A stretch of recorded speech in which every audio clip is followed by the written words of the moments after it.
اپنے اپنے مرحومین کے ایصال ثواب کے لیے مل کر درود بھیجیے محمد و آل محمد۔ اللہم صلی علی محمد و آل محمد۔ اس مجلس کی برکت اور ثواب میں اضافہ کے لیے درود بھیجیے محمد و آل محمد پر۔ اللہم صلی علی محمد و آل محمد۔ نعرہ تکبیر، اللہ اکبر، نعرہ رسالت، یا رسول اللہ، نعرہ حیدری، یا حیدری، صلوات۔ اللہم صلی علی محمد و آل محمد۔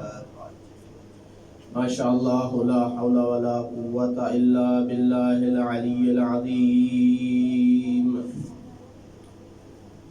بسم اللہ الرحمن الرحیم۔ الحمد للہ الاحد الفرد الصمد لم یلد ولم یولد ولم یکن له كفوا أحد الذي ذكره شرف للذاكرين وشكره فوز للشاكرين وحمده عز للحامدين وطاعته نجاة للمطيعين ورزقه عموم للطائعين والعاصين ورحمته قريب من المحسنين والصلاة والسلام على السراج المنير البشير النذير خير الأولين والآخرين سيد الأنبياء والمرسلين الذي بعث رحمة للعالمين أبي القاسم محمد اللہم صلی علی محمد و آل محمد۔ وعلى أخيه ووزيره وخليفته وابن عمه وموضع سره وقاتل أعدائه ومفدي نفسه بنفسه الذي جعل حبه شرطا في الإيمان عن علي بن أبي طالب عليهم السلام صلوات اللہم صلی علی محمد و آل محمد۔ وعلى آله الطيبين الطاهرين المعصومين واللعنة الدائمة على أعدائهم أجمعين ورحمة الله على شيعتهم ومواليهم ومحبيهم أجمعين أما بعد فقد قال الله سبحانه وتعالى في كتابه المجيد وفرقانه الحميد وقوله الحق وهو أصدق الصادقين أعوذ بالله من الشيطان الرجيم إن الله لا يغير ما بقوم حتى يغيروا ما بأنفسهم صلوات اللہم صلی علی محمد و آل محمد۔ پروردگار نے قرآن مجید میں کئی ایک مقامات پر اپنے سنن کا اعلان کیا ہے، اپنے بنائے ہوئے قواعد اور ضوابط کا اعلان کیا ہے۔ ان ضوابط کے اعلان کے ساتھ ساتھ یہ بھی اعلان فرما دیا ہے کہ سنت اللہ میں کبھی تبدیلی بھی نہیں ہوتی۔ اللہ کی سنت ہر قوم میں وہی رہتی ہے، کوئی تبدیلی اس میں نہیں ہوتی۔ جس آیت مجیدہ کی میں نے آپ کے سامنے تلاوت کی ہے، اس آیت میں بھی اللہ تعالیٰ اپنی ایک سنت، اپنے ایک قاعدے، اپنی ایک روٹین کا اعلان فرما رہا ہے۔ وہ کون سی سنت اور روٹین ہے؟ فرمایا اللہ کسی قوم کو جب تک اس کا اپنا پروگرام نہ ہو، عزت کے بعد ذلت نہیں دیتا ہے، شرف کے بعد پستی نہیں دیتا ہے، ترقی کے بعد تنزلی نہیں دیتا ہے، سرداری کے بعد اللہ کسی کو غلامی نہیں دیتا ہے۔ اگر کوئی قوم اپنے آپ میں ایسی تبدیلی نہ لائے جو اسے عزت کے بعد ذلت نصیب کرے، جو اسے سرداری کے بعد غلام بنا دے، جو اسے علم و شرف کے بعد جہالت کی طرف لے آئے، تو اللہ ایسا نہیں ہے جو کسی عزیز کو ذلیل کر دے۔ ان اللہ لا یغیر ما بقوم۔ اکثر اوقات اس آیت کو غلط اس کی تفسیر کی جاتی ہے، ترقی کی طرف اس کی تطبیق کی جاتی ہے کہ جب تک کوئی قوم ترقی نہ کرے تو اللہ ترقی نہیں دیتا۔ اس معنی میں شک ہے۔ جو مورد نزول ہے آیت کا وہ تنزلی کی طرف ہے کہ جب تک کوئی قوم خود بخود تنزلی کی طرف نہ جائے تو اللہ کسی کو پستی سے تنزلی کی طرف نہیں لاتا ہے۔ درود بھیجیے محمد وآل محمد۔ اللہم صلی علی محمد وآل محمد۔ ماشاءاللہ۔ آج کے اس دور میں ہر عقل مند مسلمان اس کے ذہن میں یہ سوال آتا ہے کہ کیوں ایسا ہوا کہ وہ مسلمان جو کسی زمانے میں دنیا پہ حکومت کیا کرتے تھے، کتنی بڑی سلطنت تھی، خود بادشاہ کو بعض دفعہ حدود کا پتہ نہیں ہوتا تھا۔ ہارون کے اوپر سے بادل گزرا، کہا بہتر ہے برس پڑ ورنہ جان کہ تو کہاں برسے گا، سن لے جہاں بھی برسے گا ہارون کی حکومت میں برسے گا۔ اتنی بڑی سلطنت کس نے مسلمانوں کو ٹکڑوں میں تقسیم کر دیا؟ اتنی عزت و شرف، اتنا مقام کہ دنیا کی ہر طاقت مسلمانوں سے خائف نظر آ رہی تھی۔ علم میں اتنے آگے کہ دنیا علمی بھیک مانگ رہی تھی۔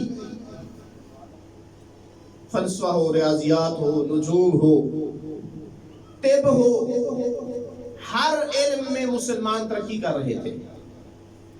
جتنے علوم اب دنیا کے پاس ہیں یہ مسلمانوں سے چوری شدہ ہے۔ اقتصاد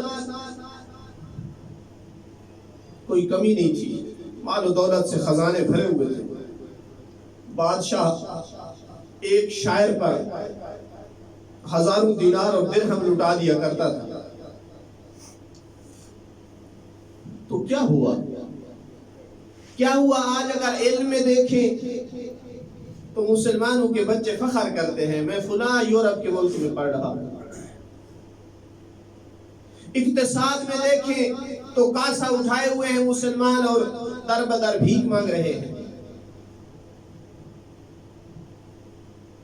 اور اگر عزت اور مقام دیکھیں تو غیروں کی جو زیادہ چاپلوسی اور خوشامد کر لیتا ہے وہ زیادہ فخر کرتا ہے، میری زیادہ دوستی ہے۔ ایسا ہے یا غلط کہہ رہا ہوں؟ ہر چیز میں ہم پیچھے ہیں، اقتصاد میں ہم پیچھے ہیں، صحت میں، میڈیکل میں ہم پیچھے ہیں، تعلیم کے ہر شعبے میں پیچھے ہیں، عزت و مقام میں ہم پیچھے ہیں، طاقت میں ہم پیچھے ہیں، اسلحہ میں ہم پیچھے ہیں، تعلیم میں ہم پیچھے ہیں۔ عزت نام کی تو کوئی چیز نہیں رہی۔ تو آخر ایک عقل مند مسلمان کو سوچنا چاہیے یا نہیں، اس کا راز کہاں ہے؟ کیوں ہوا ایسا؟ اس کے اسباب کیا ہیں؟ آپ پڑھتے ہوں گے، سنتے ہوں گے، مختلف اذہان کے مالک لوگ مختلف اس کی تحلیل کرتے ہیں۔ بعض محللین کو سنا جائے تو کہتے ہیں اس کا اہم ترین سبب ہماری تنزلی اور مسلمانوں کی پستی کا اہم ترین سبب یہ ہے کہ ہمارے اندر اتفاق نہیں ہے، ہمارے اندر ناچاکی نے ہمیں کمزور کر دیا ہے۔ قرآن نے پہلے دن کہا تھا وَاعْتَصِمُوا بِحَبْلِ اللَّهِ جَمِيعًا وَلَا تَفَرَّقُوا، ایک جگہ کہا يَذْهَبُ رِيحُكُمْ، تمہاری طاقت چلی جائے گی، آپس میں اختلاف کیا کمزور ہو جاؤ گے۔ تو چونکہ ہمارے آپس میں اختلاف ہیں، اس وجہ سے ہم ترقی نہیں کر رہے۔ کسی حد تک بات درست بھی لگتی ہے اس میں۔ بعض دوسرے کہتے ہیں نہیں، ہماری پستی کا ذمہ دار یہ چیز نہیں، ہماری علمی پستی ہے، ہمارے پاس تحقیقی ادارے نہیں ہیں، ہمارے لائق اور ذہین بچے دنیا کی یونیورسٹی لے جاتی ہیں، ہمارے نوجوان کی سب سے بڑی ہمت ہوتی ہے کہ کب ڈگری حاصل کرے اور ملازمت کرے، یہ اس کا ہم و غم ہے۔ تو چونکہ ہم علم میں پیچھے ہیں، اسی وجہ سے جو علمی ترقی میں جا رہے ہیں وہ ہر چیز بنا رہے ہیں، ہم استعمال کر رہے ہیں۔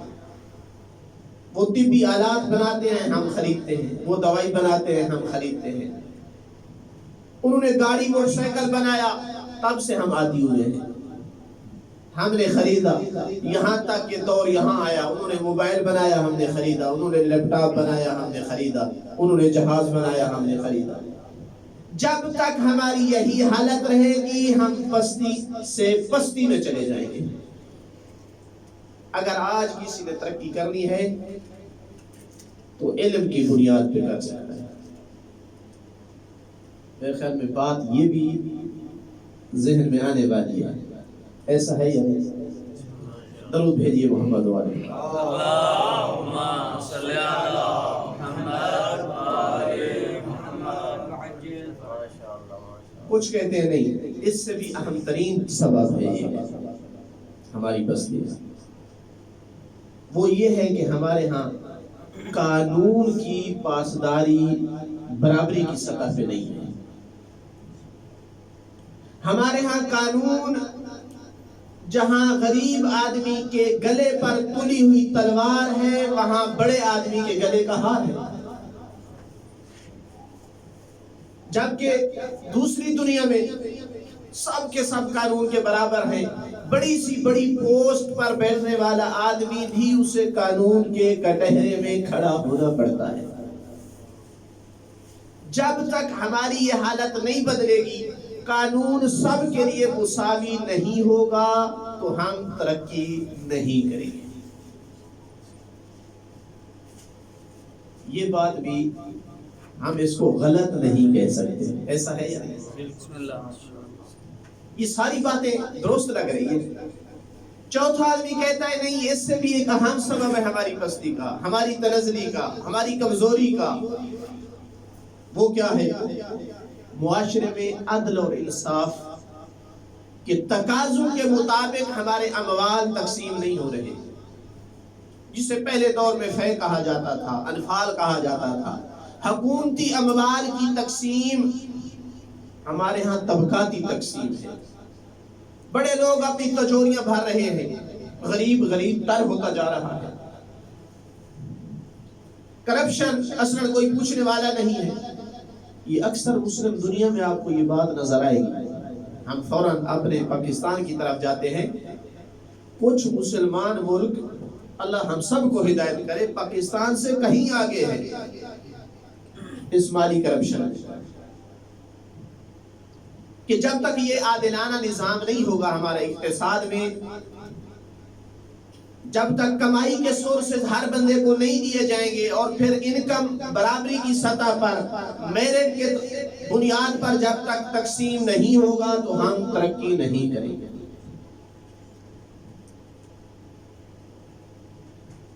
یہ بات بھی کسی حد تک درست ہے۔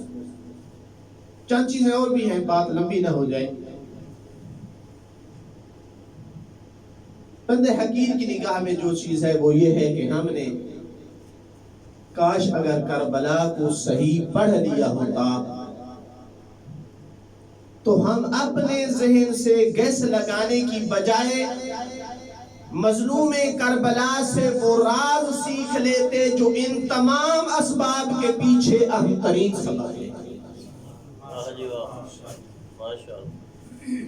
مظلوم کربلا نے اپنی تحریک میں، اپنے اس نہضہ میں ایک جگہ نہیں، جگہ جگہ اس سبب کی طرف اشارہ بلکہ تصریح فرمائی ہے۔ اعلان کیا ہے مسلمان کیوں پستی کی طرف جا رہے ہیں، مسلمان کیوں تنزلی کی طرف جا رہے ہیں۔ امام کے کلمات میں اگر توجہ کی جائے تو مین وہ سبب سامنے آتا ہے جو ان تمام اسباب کا بھی حقیقی سبب ہے۔ مثال دو، جب امام علیہ السلام کی ملاقات ہوتی ہے حر سے، جب وہ دشمن تھا، وہاں جو کلمات ارشاد فرمائے ان کی ضمیروں کو جھنجھوڑنے کے لیے، ان سوئے ہوئے کو جگانے کے لیے، ان مردہ جسموں میں روحیں پھونکنے کے لیے، ان بے ضمیروں کی ضمیر پلٹانے کے لیے، تو وہاں کیا فرمایا؟ ان هؤلاء قد لزموا طاعت الشیطان وترکوا طاعت الرحمن۔ دیکھو یہ وہ لوگ ہیں جنہوں نے شیطان کی طاعت کو فریضہ سمجھ لیا ہے، اللہ کی اطاعت کو چھوڑ دیا ہے۔ یہ کن کے بارے میں ہے؟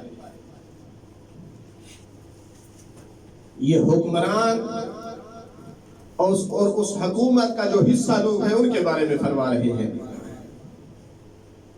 اظہر الفساد، جگہ جگہ جنہوں نے فساد بپا کر رکھا ہے۔ اطل الحدود، حدود کو معطل کر رکھا ہے۔ حلل الحرام و حرم الحلال، اللہ کے حلال کیے ہوئے کو حرام قرار دیا ہے اور اللہ کے حرام قرار دیے ہوئے کو حلال قرار دے رہے ہیں۔ یہ ساری چیزیں ذکر کرنے کے بعد فرمایا وَأَنَا أَحَقُ مَنْ غَيَّرَ، یہ حسین ابن علی پر دوسروں کی نسبت سب سے پہلے فریضہ بنتا ہے کہ انہیں تبدیل کر کے چھوڑے۔ تو یہ کلمات کیا فرما رہے ہیں؟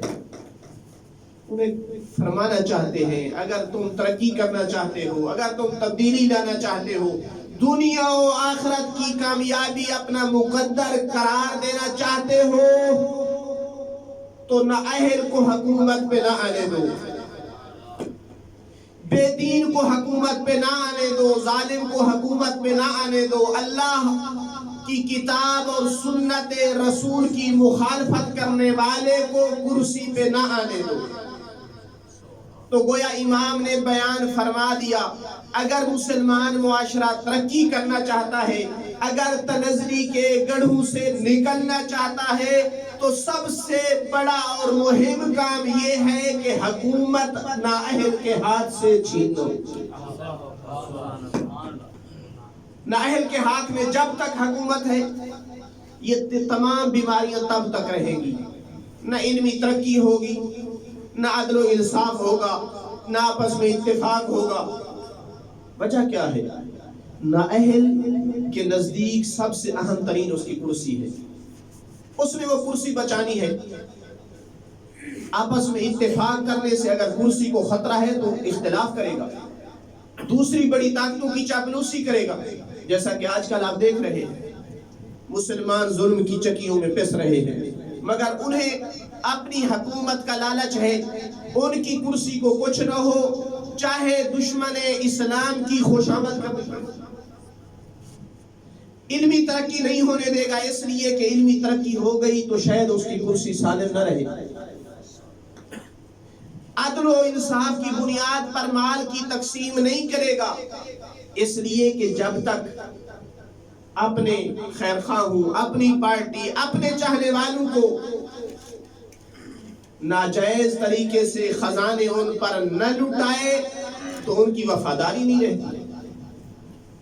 تو تمام کی تمام بیماریوں کی جڑ کیا ہے؟ کربلا نے بتا دیا۔ یہ اب ہماری قسمت یا بدقسمتی کہ ہم کربلا سے سیکھیں یا نہ سیکھیں۔ کئی ایک مقامات پر، ان میں سے میں نے آپ کے سامنے ایک نص پڑھی ہے۔ ایک دوسری جگہ پہ ارشاد فرمایا، قال جدی رسول اللہ، درود بھیجیے محمد والے۔ اللہم صلی علی محمد والے۔ نعرہ تکبیر، اللہ اکبر، نعرہ تکبیر، اللہ اکبر، نعرہ رسالت یا رسول اللہ، نعرہ رسالت یا رسول اللہ، نعرہ حیدری حیدری حیدری حسینیت حسینیت یزیدیت یزیدیت، دشمنان اہل بیت پہ لعنت لعنت، بلند تر صلوات۔ اللہم صلی علی محمد وآل محمد۔ تو فرمایا کہ قال جدی رسول اللہ، من رعا سلطانا جائرا، جس نے بھی کسی جائر حاکم کو دیکھا، کیسا جائر ہے، کس طرح سے جور کرتا ہے، مستحلا لحرم اللہ، اللہ کی حرمتوں کو پامال کرتا ہے۔ مسلمانوں کے کتنے حکمران ہیں جو اللہ کی حرمتوں کا لحاظ رکھتے ہیں، بے گناہ قتل نہیں کرتے، فحاشی نہیں کرتے، شراب نہیں پیتے۔ کتنے مسلمانوں کے حکمران ملیں گے؟ کہاں ہے مسلمانوں کی ضمیریں؟ جس نے ایسا بادشاہ دیکھا جو اللہ کی حرمتوں کو پامال کرتا ہے، ناقصا لعہد اللہ، اللہ کے عہد کو توڑتا ہے، مخالفا لسنت رسول اللہ، اللہ کے رسول کی سنت کی مخالفت کرتا ہے۔ میرے خیال میں ہمارے حکمرانوں میں مخالف سنت کے ڈھونڈنے کی ضرورت نہیں ہے، اللہ کے رسول کی کوئی سنت تلاش کرنے کی ضرورت ہے کہ کوئی پائی بھی جاتی ہے یا اول سے آخر تک یا پاؤں سے سر کی چوٹی تک یہودی نظر آتا ہے۔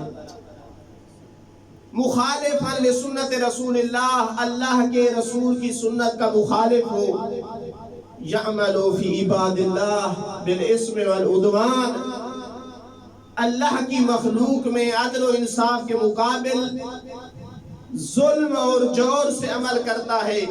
کہا جس نے ایسا بادشاہ دیکھا، ثم لم یغیر لا بقول ولا بعمل، نہ اپنے عمل سے روکا نہ اپنی کلام اور قول سے روکا، تو میرے نانا فرماتے ہیں کان حقا علی اللہ ان یدخلہ مدخلہ، تو اللہ کو بھی یہ حق پہنچتا ہے کہ جہنم کے جس گڑھے میں اس ظالم کو داخل کرے، اسی گڑھے میں اس خاموشی اختیار کرنے والے زمانے کے بیٹے کو داخل کرے۔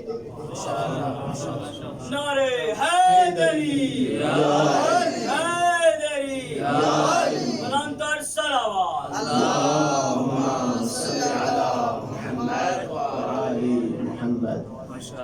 تو ابن الوقت ہونا یہ اس ظالم حاکم کے ساتھی ہونے کی کا ایک سبب بن سکتا ہے۔ قیامت کے دن بہت ساروں کو ظالم بادشاہ کے ساتھ اگر محشور کیا جائے گا تو ممکن ہے بہت سارے کہیں ہم نے تو کوئی اس کی حکومت بنانے میں کردار ادا نہیں کیا تھا،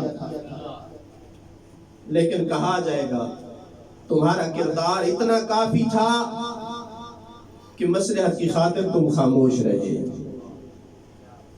اپنی زندگی، اپنی دولت، اپنی آن شان بچانے کے لیے تمہاری خاموشی اتنا اثر رکھتی تھی کہ جس وجہ سے وہ حکمران حکمرانی کرتا رہا۔ اگر تم سب بول پڑتے، اگر تم سب اس کے خلاف کھڑے ہو جاتے، اس کی مخالفت کرتے، تو وہ حکمرانی کرنے میں کامیاب نہ ہوتا۔ ضرور بھیجیے حکمرانی۔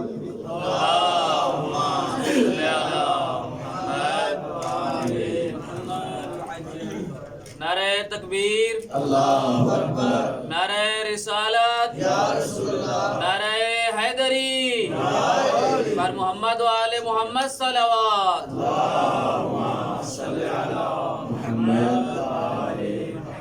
یہاں بھی اس بیان میں بھی امام علیہ السلام کس راز کو بیان کرنا چاہتے ہیں؟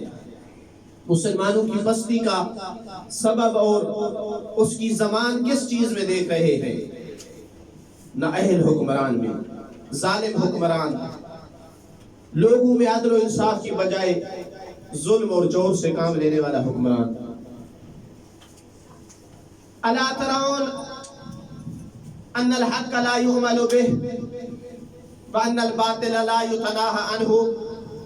یہ بھی جناب حر کے ساتھیوں سے خطاب میں فرمایا، تم نہیں دیکھ رہے ہو، یا میں یوں کہوں فرمانا چاہتے ہیں اندھے ہو چکے ہو کہ حق پر عمل نہیں کیا جا رہا، برائی سے روکا نہیں جا رہا، تو کب تک تم ایسے سوئے رہو گے؟ جان لو تم سب کے سب سوئے رہو، ظالم حاکم کے خلاف نہیں اٹھنا چاہتے، نہ اٹھو، مگر میں اپنا موقف تمہیں اپنی اسی پہلی ملاقات میں واضح کرنا چاہتا ہوں۔ انی لا اری الموت الا الشہادہ ولا الحیات مع الظالمین الا برما۔ میں حسین اس راستے میں مر جانے کو شہادت سمجھتا ہوں اور ان ظالموں کے ساتھ زندگی کو ذلت تصور کرتا ہوں۔ محمد و آل محمد بلند تر صلوات۔ اللہم صلی علی محمد و آل محمد۔ اتنا مہم ہے ایک نااہل حاکم کو ہٹانا کہ جس کی خاطر امام علیہ السلام اپنی زندگی دینے کے لیے تیار ہے۔ ہر جگہ پہ اپنے ہر خطاب میں اشارہ کیا ہے۔ عام طور پر ہم جو زیادہ تر ذکر کرتے ہیں مدینے سے نکلتے ہوئے، وہاں بھی کیا فرمایا تھا؟ انی لم اخرج عاشرا ولا بطرا ولا مفسدا ولا ظالما انما خرجت لطلب الاصلاح فی امت جدی۔ جد کی امت میں اصلاح کے لیے نکلا ہوں۔ اگر یہ اصلاح نماز اور روزہ سکھانا تھا، جھوٹ سے منع کرنا تھا، غیبت سے روکنا تھا، تو مدینے سے نکلنے کی ضرورت کیوں پڑی؟ یہیں پر لوگوں کو بتائیں، ہر روز مسجد نبوی میں خطاب کریں، اخلاقیات سکھائیں۔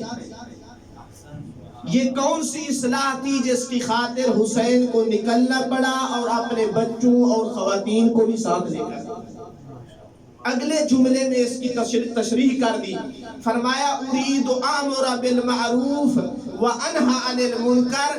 وہ اصلاح موقوف ہے اس پر کہ میں مدینے سے نکل کر اس ریگستان کربلا میں جا کر ایسا امر بالمعروف کروں، ایسی نہی عن المنکر کروں کہ قیامت تک اسے یاد رکھا جائے۔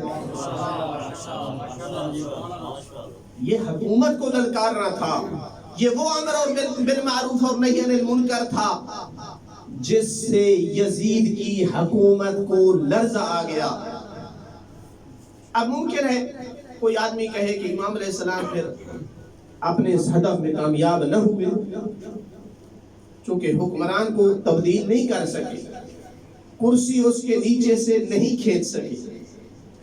نہیں، ایسا نہیں ہے۔ امام علیہ السلام کا مقصد میں آتا تھا کہ یزید نہ رہے، لیکن اصلی مقصد یزید سے کرسی کھینچنے کی بجائے آپ اور مجھے پیغام پہنچانا تھا۔ پہنچا کر چھوڑا، اس کے لیے جو کچھ کرنا تھا کر ڈالا۔ حسینیت زندہ باد، حسینیت زندہ باد، یزیدیت مردہ باد، یزیدیت مردہ باد۔ پر محمد و آل محمد صلوات۔ اللہم صلی علی محمد۔ لہذا آج اگر یزید خلیفہ رسول اللہ کی بجائے یزید ملعون کہا جاتا ہے تو حسین اپنے ہدف میں کامیاب ہے۔ شرعیت کا لباسہ اس سے کھینچ لیا، خلافت کا لبادہ اس سے اتار دیا، لوگوں کو بتا دیا ہر بندہ جو کرسی پر بیٹھتا ہے اس کی بیعت کر دی جاتی ہے، اس کو شرعیت نہیں مل جاتی۔ اگر وہ ظالم ہے، اگر وہ مخالف لسنت رسول اللہ ہے تو مسلمانوں پر واجب ہے کہ اس کو کرسی سے اتار دے، ورنہ تنزلی، پستی، آپس میں اختلاف، دوسروں کی خدمت تمہارا مقدر بنی رہے گی۔ میں اپنی بات کا خلاصہ یہ کروں کہ اگر کربلا سے ہم اپنی اس بیچارگی، بے بسی، اس کا ہم کربلا سے اگر سبب پوچھیں تو یہی آواز آئے گی، تبدیلی چاہتے ہو تو نااہلوں کو کرسی سے ہٹا دو۔ لبیک یا حسین، لبیک یا حسین، لبیک یا حسین، لبیک یا حسین۔ تم چاہو کہ نااہل حکومت کرتے رہیں اور تم ترقی کر لو، اسے خواب میں بھی نہ دیکھو۔ درود بھیجئے محمد و آل محمد۔ اللہم صلی علی محمد و آل محمد۔ حسین سچا، حسین اعلیٰ، حسین اشرف، حسین برتر۔ حسین سچا، حسین اعلیٰ، حسین اشرف، حسین برتر۔ یزید جھوٹا، یزید اسفل، یزید ارذل، یزید کمتر۔ حسین مسلم، حسین مومن، حسین عالم، حسین عادل۔ حسین مسلم، حسین مومن، حسین عالم، حسین عادل۔ یزید مرتد، یزید ملحد، یزید جاہل، یزید قاتل۔ حسین صادق، یہ حسین ابیض، حسین صادق، حسین ابیض، حسین مصلح، حسین صابر۔ یزید کاذب، یزید اسود، یزید مفسد، یزید جابر۔ حسین مثبت، حسین کامل، حسین مثبت، حسین کامل، حسین داخل، حسین عاقل۔ یزید منفی، یزید ناقص، یزید خارج، یزید باطل۔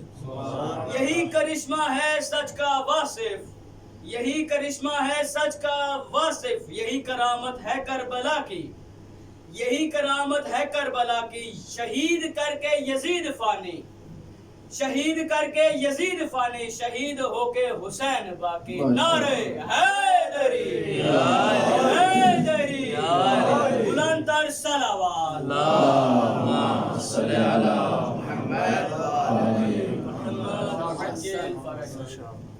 آخری نص اور مصائب کی طرف آئیں۔ کوفہ والوں کی طرف جو جناب مسلم کو خط دیا تھا اس میں بھی ابتدا میں یہی لکھا تھا کہ میں تمہارے خطوط کے مطابق، تمہارے جو پیغام لانے والے قاصد آئے ہیں ان کے مطابق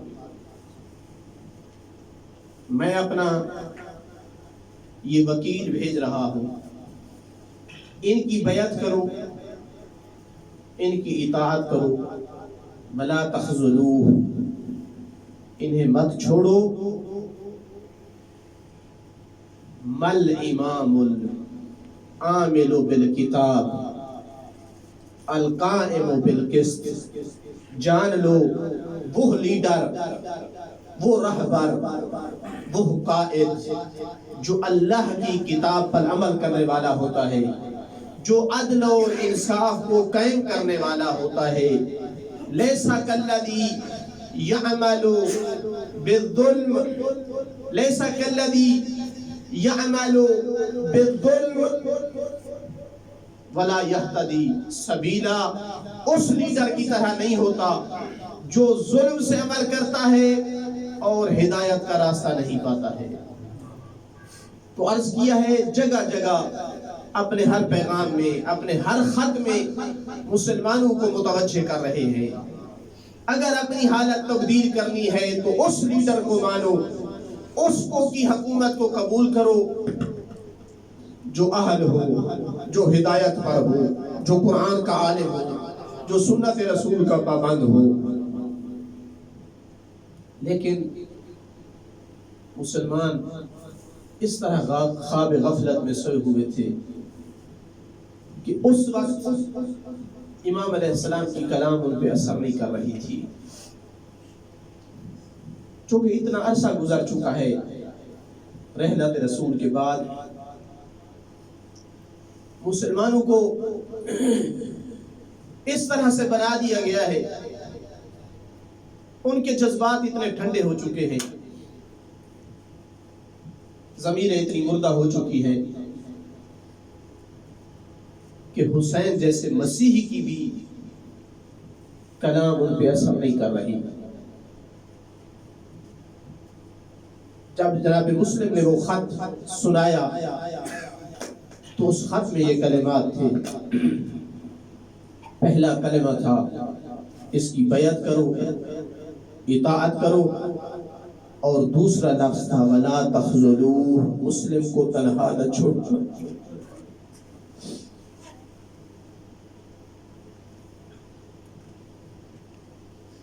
مسلم کو تنہا نہ چھوڑنا۔ لگتا ہے امام جانتے تھے کہ مسلم کے ساتھ کیا ہونے والا ہے، پہلے سے بیدار کر دیا، بیعت کر کے مسلموں کو تنہا نہ چھوڑنا۔ میں کہتا ہوں اگر ایسا کرنا تھا تو کوفہ والے شروع سے تو بیعت ہی نہ کرتے، مسلم شروع سے ہی اپنا کوئی راستہ تعین کر لیتے۔ تو نے غداری کی ہے، بے وفائی کی ہے، 18,000 آدمی نے بیعت کی، لیکن ایک وقت ایسا آیا جب جناب مسلم مسجد کوفہ سے نکلے تو کوئی راستہ بتانے والا نہیں تھا۔ کبھی اس گلی کبھی اس گلی۔ جناب مسلم ایک تو تھک چکے، دوسرا پیاس شدید لگ چکی ہے۔ کربلا میں اگر اس مسیر میں آپ دیکھیں جگہ جگہ آپ کو پیاس نظر آئے گی۔ اللہ جانے پیاس ان کا مقدر بن چکی تھی، تھک چکے ہیں چل چل کر، پیاس کی شدت ہے۔ عزاداروں، کھانا مانگنا کسی سے عیب ہوتا ہے مگر پانی مانگنا عیب نہیں ہوتا۔ مگر جناب مسلم پانی بھی مانگے تو کس سے مانگے؟ ہو سکتا ہے جس سے پانی مانگے وہ دشمن نکلے۔ آخر میں خاتون جس کا نام طوع ہے دروازے پہ کھڑی اپنے بیٹے کا انتظار کر رہی تھی۔ جناب مسلم نے پانی کا سوال کیا۔ خاندان اہل بیت سے محبت کرنے والی، مسافر اور سائل کی قدر کرنے والی، حالات چاہے جتنے خراب تھے مگر ایک سائل کو نہیں ٹھکرا سکتی تھی۔ گھر میں گئی، پانی کا جام لیا، جناب مسلم کو پیش کیا۔ تھکے ہوئے مسلم، پیاسے مسلم نے پانی پیا۔ لگتا ہے یہ مسلم کا آخری پانی کا گھونٹ تھا۔ جب پانی پی لیا یہ خاتون برتن رکھنے کے لیے گھر واپس گئی۔ اندر سے جب دوبارہ باہر واپس آئی تو ادھر سے جناب مسلم کی عجیب کیفیت ہے، اس طرح سے دیوار کے آسرے بیٹھے ہوئے ہیں جیسے ایک بے آسرا اور بے سہارا۔ کہتی ہے اللہ کا بندہ تو نے پانی نہیں پی لیا۔ کتنی مؤدبہ خاتون ہے۔ ایک عالم دین کہتے تھے میں ہمیشہ نماز شب میں طوع کے لیے دعا کرتا ہوں، اس لیے کہ میں حسین کے سفیر کے ساتھ بے ادبی نہیں کی۔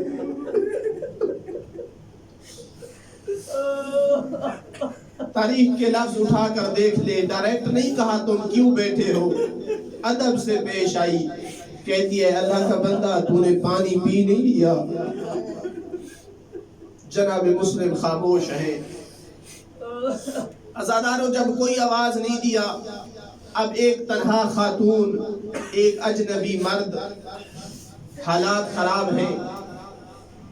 اب جب جناب مسلم نہیں اٹھے ہیں اپنی جگہ سے تو تھوڑا سا لہجہ اس نے تبدیل کیا، کہا اللہ کے بندے ان حالات میں تیرا میرے دروازے پہ بیٹھنا مناسب نہیں ہے، اپنے گھر چلے جاؤ، اپنے قبیلے کی طرف چلے جاؤ۔ حسین کے سفیر نے جب یہ کلام سنی تو کہا اے اللہ کی کنیز، اس شہر میں میرا نہ کوئی قبیلہ ہے نہ میرا کوئی گھر ہے۔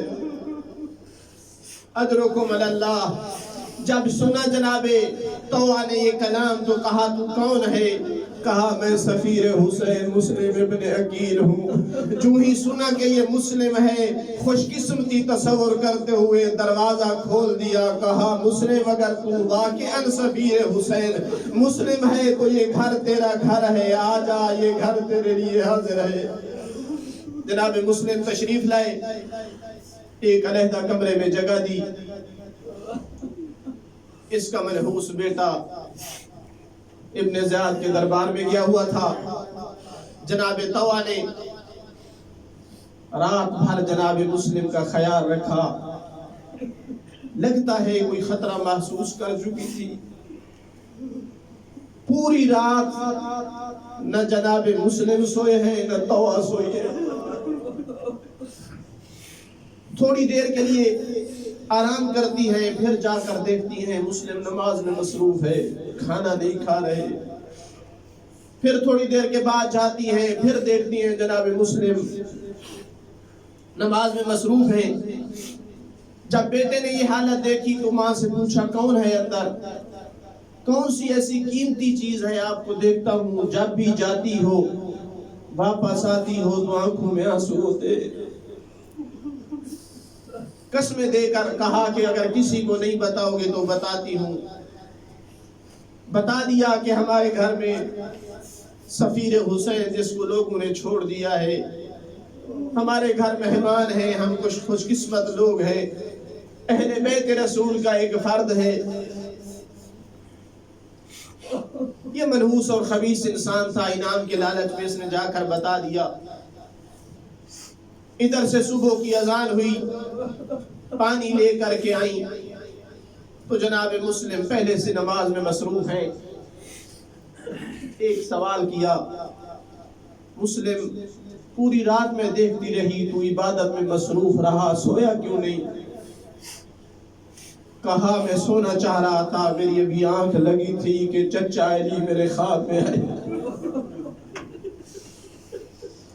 فرمایا مسلم ہم تیری انتظار میں ہیں، تو ہمارا مہمان ہونے والا ہے، تو میرے چچا اس طرح سے میرے خواب میں آنا مجھے یقین ہو گیا اس دنیا میں مسلم کی آخری رات ہے۔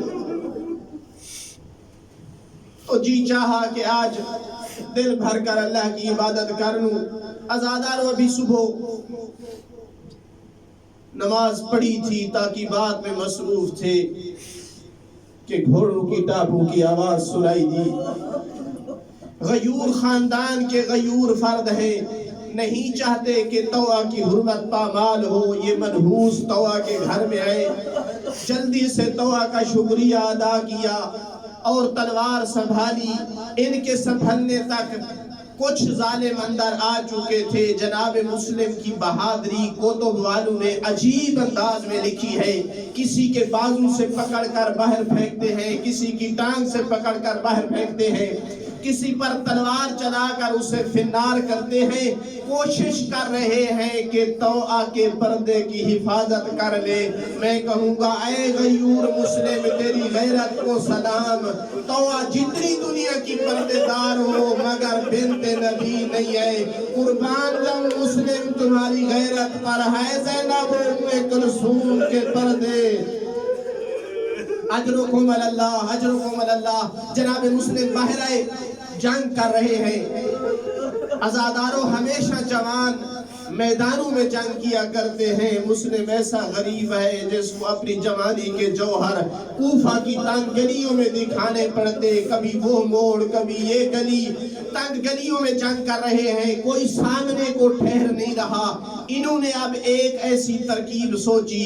اب تک تو مرد لڑ رہے تھے, اب انہوں نے خواتین اور بچوں کو چھتوں پر سوار کیا جن کے ہاتھوں میں پتھر اور آگ لیے. انہوں نے آگ اور پتھر مارنا شروع کیا. حسین کا مظلوم سفیر اتنے دکھ بھرے لہجے میں ایک جملہ فرماتے ہیں خدا تم پہ لعنت کرے, تم مجھے ایسے مار رہے ہو جیسے کافروں کو مارا جاتا ہے.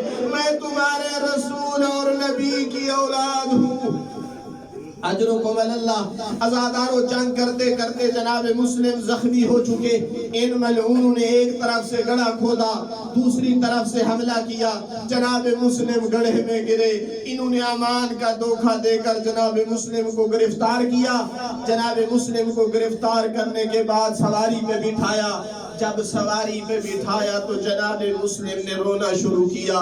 دنیا کا دستور ہے, لوگ رویا کرتے ہیں جب دشمنوں کے ہاتھوں میں پھنس جاتے ہیں, جب موت نظر آتی ہے, جب تلوار نظر آتی ہے تو لوگ رویا کرتے ہیں. انہوں نے یہی گمان کیا کہ مسلم اپنی اب موت پر رو رہے ہیں. تو ایک ملعون نے تانا دے کر کے کہا, مسلم اگر تو اتنا بڑا بہادر اور جوان نہیں تھا, اگر تو اتنے بڑے کام کے لیے آیا تھا تو اتنے بڑے کام کے لیے آنے والے کو رونا نہیں ہوتا. جب یہ تانا سنا تو رونا بڑھ گیا. کہا اللہ تم پہ لعنت کرے, میں اپنے لیے نہیں رو رہا. مسلم کیوں رو رہے ہو؟ اب کین الحسین وآل الحسین, مجھے حسین اور حسین کی آل رلا رہی ہے. اگر مجھ پہ احسان کرنا چاہتے ہو تو کسی قاصد کو بھیجو, جا کر حسین کو اطلاع دے تیرا سفیر قیدی ہو چکا ہے. حسین کوفہ والے غداری کر چکے ہیں. حسین اپنی بہنوں کو لے کر کوفہ کی طرف نہ آؤ. اجرکم اللہ. آزادارو جناب مسلم کو لایا جاتا ہے دارالعمارہ میں, اس ملعون کے سامنے پیش کیا جاتا ہے. جناب مسلم نے سلام نہیں کیا. ایک خوش آمدی کہتا ہے تم نے امیر کو سلام کیوں نہیں کیا؟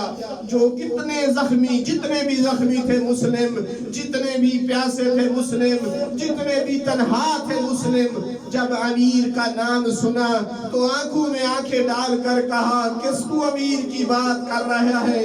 مالی امیر سوى الحسین, اس بھری کائنات میں میرا امیر صرف حسین ہے. گویا کہنا یہ چاہتے ہیں میرا امیر کرسی پر بیٹھنے والا نہیں ہے, میرا امیر وہ غریب حسین ہے جو بہنوں کے ساتھ کربلا کے میدان میں پہنچنے والا ہے. عزادارو جناب مسلم کو دارالعمارہ کی چھت پہ لے جانے کا حکم ملا. جناب مسلم نے 3 وصیتیں کی. ہر کوئی دنیا میں مرنے سے پہلے وصیتیں کرتا رہتا ہے. میری پہلی وصیت, قربان جاؤں, اس کائنات کو قربان کر دوں بنی ہاشم تمہاری غیرت پر. اپنی موت کو گویا بھولے ہوئے ہیں, زینب کے پردے ابھی یاد ہیں. پھر پہلی وصیت یہی کی, اگر مجھ پہ احسان کرنا چاہتے ہو کسی قاصد کو بھیجو, حسین سے کہے واپس.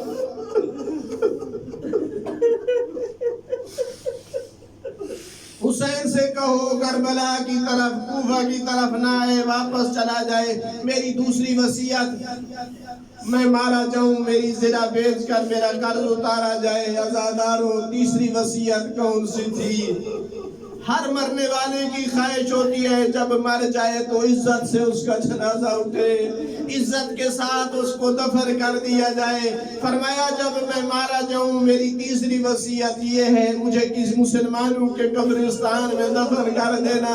میں آپ سے پوچھنا چاہوں گا جناب مسلم کی اس وصیت پر عمل ہوا ہے یا نہیں؟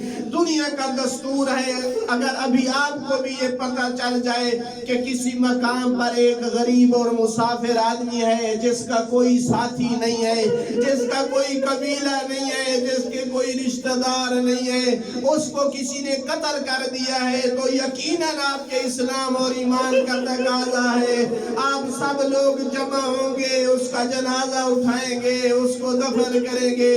آؤ غریب مسافر جناب مسلم کو دیکھتے ہیں، کوفہ کے مسلمانوں کے شہر میں جب مارے جاتے ہیں تو کس نے جنازہ پڑھا، کس نے دفن کیا؟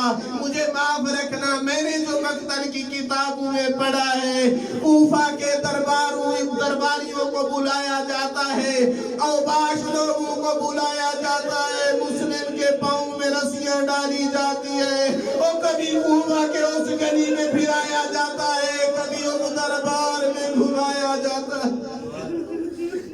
الا لعنت اللہ علی الظالمین وسيعلم الذين ظلموا أي منقلب ينقلبون۔ بار الہ بحق محمد و محمد علیہ السلام،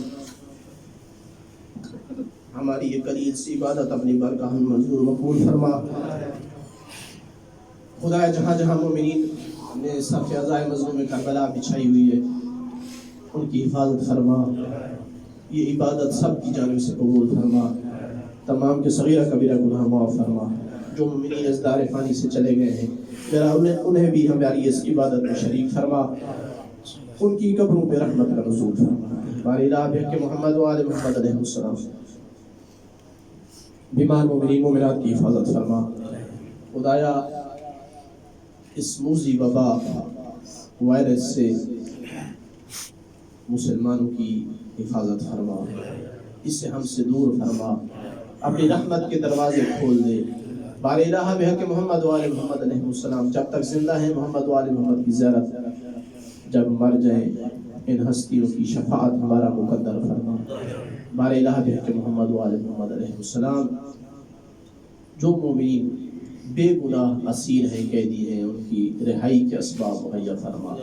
میرا اللہ جناب مسلم کی غربت اور مسافرت کا واسطہ جو مومنین سفر میں ہیں ان کو بحفاظت اپنے وطن تک پہنچا، تنگ دست مومنین کی تنگ دستی دور فرما، مقروضین کی قرض کی ادائیگی کے اسباب مہیا فرما۔ میرا اللہ حجت دوران کے ظہور میں تعجیل فرما، پروردگارہ ہمیں ان کے امان و انصار سے شمار فرما۔ ربنا تقبل منا انك انت السميع العليم بجاه محمد وعطرته الطيبين الطاهرين المعصومين صلوات اللہ